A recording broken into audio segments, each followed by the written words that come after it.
is an exciting surprise. We were told we had an office opening up, and we're probably going to have a few people stop by to help us break it in. So as you do when you got a new place, you have a few hundred of your closest friends and set the tone for what's going to be a great campaign season with our office right here in the community. I want to give a big thank you to everybody, in particular who was a part of putting that office together. Stop by and visit, not all at once, you won't fit, but stop by and get to know our phenomenal organizers and volunteers. We are so proud of them, and everybody who had a part in that, please give yourselves a big hand.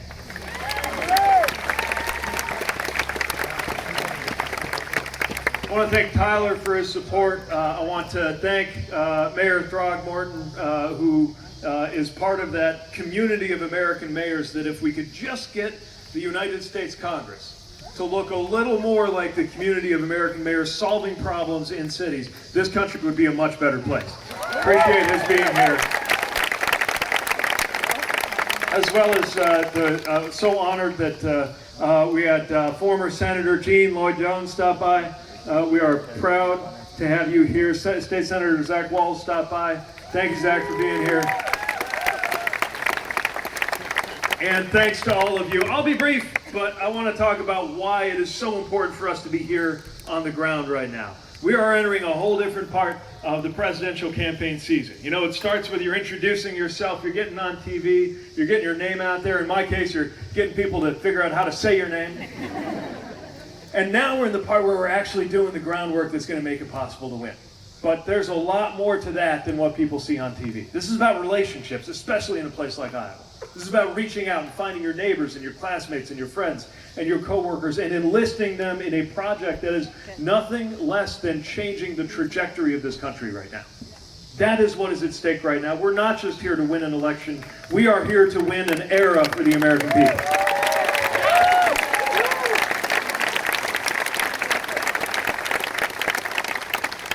Now, some might say that's a little too much to take on because the house is on fire and we just need to get us a different president. And I get that. Met somebody the other day who said, "You seem nice, but I would vote for my neighbor's dog if I thought that's how we could beat this president." The thing is, though, you got to ask how we got a presidency like one we're living through right now in the first place. Because under ordinary circumstances, a man like this president would not have got within cheating distance of the Oval Office to begin with. Something is happening in this country, and we got to put it right before it's too late.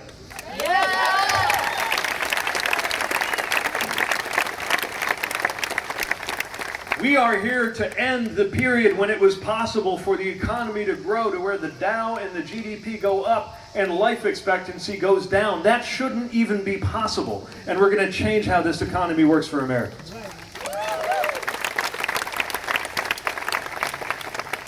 We're going to change a climate that is becoming something that we have to look over our shoulders at, wondering whether the disruptions in the atmosphere around us will make it impossible to thrive. We have to change the inaction that has allowed us to get here and finally treat climate like the emergency that it is. Yes.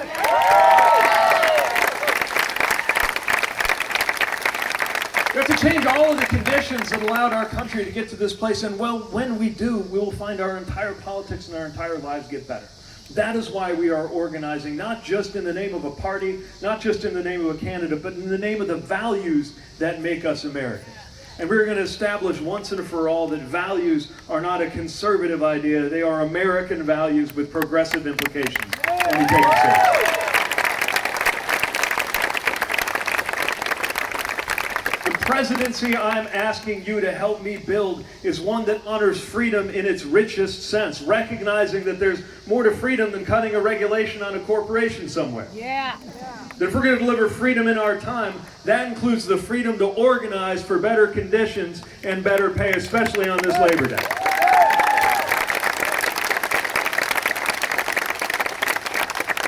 That delivering freedom for fellow Americans means the freedom that comes from knowing where your health care coverage is going to come from and not depending on an employer in order to be able to get seen for basic health care needs.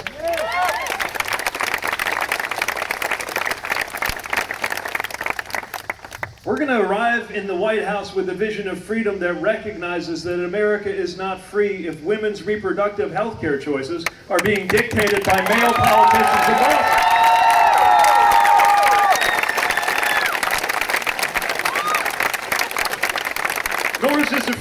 country of county clerks get to tell people who they ought to marry based on their idea of their religion.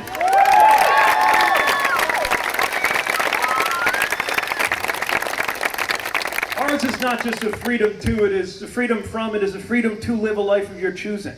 It's a freedom to determine your future. It is a freedom to equip yourself with what you need to succeed. The kinds of freedom that come by way of things like education, which is why we're also organizing to make sure we can get a Secretary of Education who believes in public education.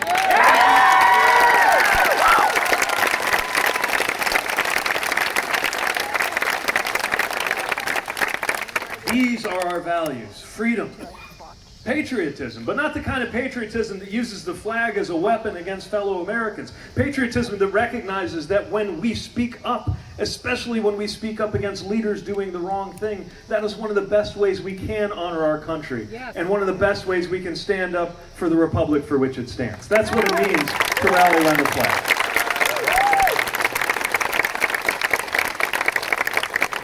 So we got a different vision of national security that recognizes that national security includes doing something to make sure that the Second Amendment cannot be twisted into an excuse for inaction when gun violence is killing thousands of Americans every year.